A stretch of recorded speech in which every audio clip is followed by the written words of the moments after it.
Good afternoon. My name is UwameziemFelix. I am a student in CSCIE159, Introduction to Cybersecurity. By profession, I am a database administrator and I have been with Dell Incorporation for a little over a year. Outside of work, I am a husband and a proud father of two boys. For my final project, I am going to talk about the recent North Korea social engineering campaign called Contagious Interview.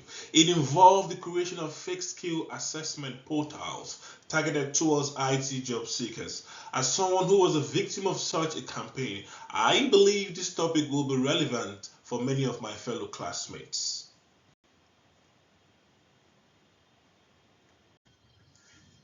Here is the agenda of how the presentation will flow. I will start by giving you a brief overview of the North Korea hacker organization called the Lazarus Group. They are the organization behind the campaign. Second, I will talk about why they do what they do. In other words, their goal and purpose. I will then talk about their most recent social engineering campaign in November, dubbed Contagious Interview. Afterwards, I will get into the technical aspects of the campaign and what specifically was done.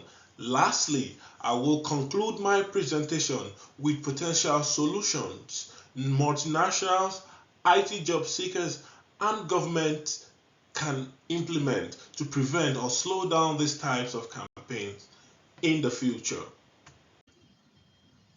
Who is the Lazarus Group? The Lazarus Group is an offensive program of state-sponsored threat actors associated with the Democratic Republic, People's Republic of Korea, commonly known as North Korea. The Workers' Party of Korea is the sole ruling party of North Korea. It is believed that IT workers who are part of the Lazarus Group and each subgroups are affiliated with Workers' Party of Korea. The Lazarus is one of many North Korea offensive programs that specialize in cyber espionage and financially motivated theft. According to Google-owned threat intelligence company, Mandiant Intelligence, the IT workers are reportedly based both domestically in North Korea but largely abroad, specifically in China and Russia. The Lazarus Group engages in three pillars of cyber criminal activities: the cyber espionage, cyber sabotage, and financial gain. To get around the US sanction, the North Korea dispatches armies of highly skilled IT workers who get employment in several companies as remote workers and funnel the wages back to North Korea in order to fund its weapons program. In some instances, the IT workers also infiltrate the computer network of employers to steal information and maintain access for future hacking and extortion scheme. They also attempt to steal source code or poison the software supply chain. As alleged in court documents, North Korea has dispatched thousands of skilled IT workers to live abroad, primarily in China and Russia, with the aim of deceiving US and other businesses worldwide into hiring them as freelance IT workers in order to generate revenue for its weapon of mass destruction programs. Through the scheme, which involves the use of pseudonymous emails, social media, payment platform, and online job site accounts, as well as false websites, proxy computers located in the United States and elsewhere, and witting and unwitting third parties, the IT workers generated millions of dollars a year. It is estimated that the North Korea affiliated Lazarus Group has stolen nearly 240 billion in cryptocurrency since June 2023. According to the US Department of Justice, the DOJ, the US has confiscated 1.5 million of $1.5 million of the revenue in court authorized seizures. So how do these hackers achieve their aim? How do they carry out all this attack? They do so through various MOs. The Microsoft Threat Intelligence team warned about one recent attack on the X platform, formerly Twitter, back on November 8th of this year. The attack has been dubbed Contagious Interview. Contagious Interview is focused on targeting developers mainly through fake identities in job portals. In the case of Microsoft, hackers pretend to be job recruiters, reaching out to users on LinkedIn. After a series of conversations, they move the communication offline, getting IT job seekers to register for fake skill assessment portal. This allows the hackers the ability to both distribute malware and to steal identity and employment information for candidates for the purpose of forging their identities and impersonating them. They even go so far as creating resumes that both link to the impersonated LinkedIn profile and link to well-maintained GitHub accounts that are nearly indistinguishable from the legitimate account, with the sole purpose of obtaining job offer. In the case of Contagious Interview, which started as early as December 2022, the Lazarus Group impersonates a recruiter. As an example, they recently impersonated a Spanish recruiter from Meta after interacting with prospective job-seeking candidates, aka the victims.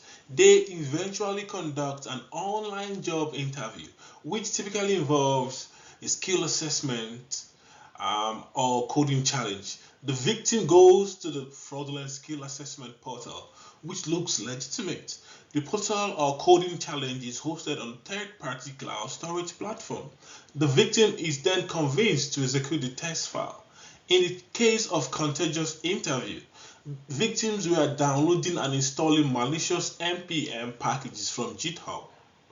The malicious packages run two previously undocumented backdoor malware named the Beavertail and Invisible Ferret that can run on Windows, Linux, and Mac OS systems. Beavertail, the JavaScript implant, is a stealer and a loader that comes with capabilities to steal sensitive information from web browsers and crypto wallets and deliver additional payloads, including Invisible Ferret. Invisible Ferret is a Python-based backdoor with fingerprinting, remote control, key logging, and data exfiltration features. Invisible Ferret is also designed to download any text client from an actor-controlled server for remote access.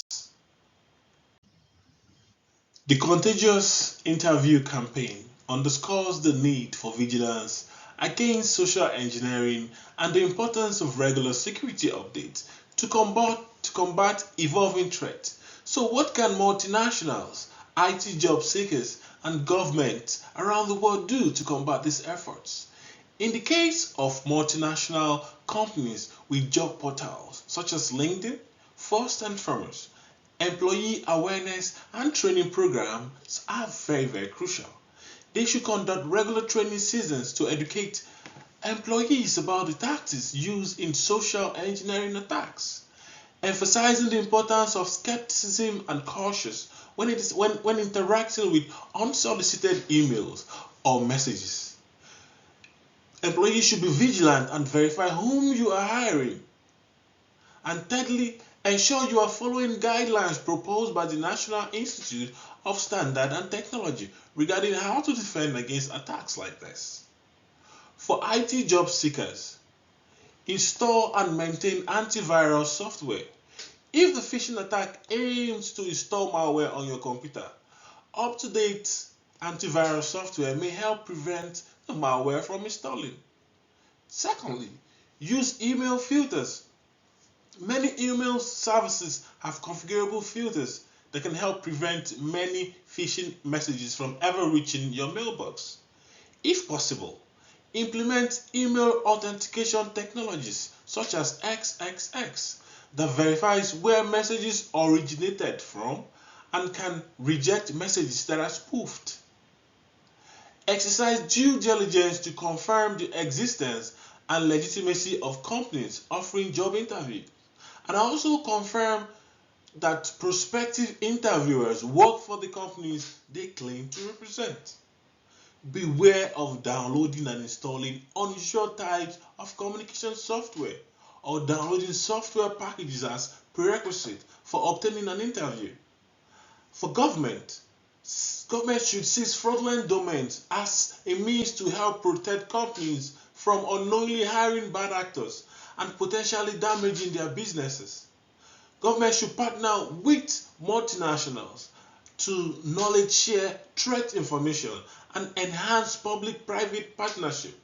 The joint symposium on stopping North Korea's sanction evasion held in May 2023 is a good example of such partnership. This concludes my presentation of Contagious Interview. For reference, I have included a list of sources and articles which I reference in order to pull together this presentation. Feel free to reference on your own time. Thank you so much for your time and thank you for a knowledgeable semester.